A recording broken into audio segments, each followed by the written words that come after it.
নোয়াখালীর দ্বীপ উপজেলা হাতিয়ার চানন্দী ইউনিয়নের নলের চরে মেঘনা নদীর তীরে ভাঙন চলছে দীর্ঘ ২০ বছর ধরে। এতে প্রায় ২০ বর্গ কিলোমিটার এলাকা নদীগর্ভে বিলীন হয়ে গেছে। তীররক্ষা বাঁধ না থাকায় প্রতিনিয়ত ভাঙনের কবলে পড়ছে নদী তীরবর্তী বাসিন্দারা। বসতভিটা হারিয়ে নিঃস্ব হয়েছে হাজারো মানুষ।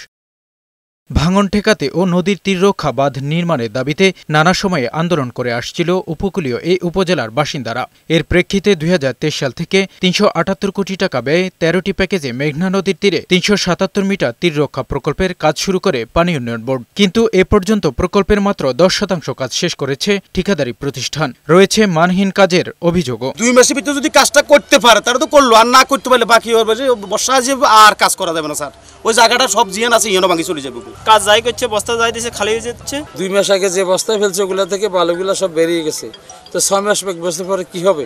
অসহায় মানুষ এত আত্মনাদের পরও কিন্তু যে সময় এই সময়ে কাজটা হইতেছে না। তবে অভিযোগ অস্বীকার করে ঠিকাদারি প্রতিষ্ঠান জানিয়েছেন স্থানীয়রা না বুঝেই এমন অভিযোগ করেছেন। এখন ওই অভিযোগটা যদি আপনার লোকাল পাবলিকে যদি করে থাকে আপনার কাছে, এখন এখানে এইগুলো চেক করার জন্য এখানে মনে করেন আপনার যে চিপ আছে, টেস্টের কিছু ইনস্ট্রুমেন্ট আছে, ঠিক আছে, তো এই ইনস্ট্রুমেন্টগুলো নিয়ে ওনারা যদি টেস্ট করতে পারে আমার কোনো সে নেই।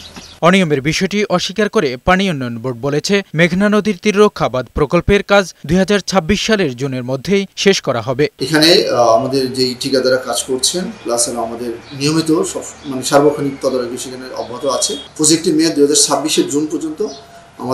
আমরা চেষ্টা করব আমাদের এই কাজের যে মেয়াদের ভিতরে আমাদের প্রজেক্টটা হলো নির্ধারিত সময়ের ভিতরে করার জন্য। টেকসই তীররক্ষা বাঁধ প্রকল্পের কাজ দ্রুত শেষ করার দাবি মেঘনা তীরের বাসিন্দাদের।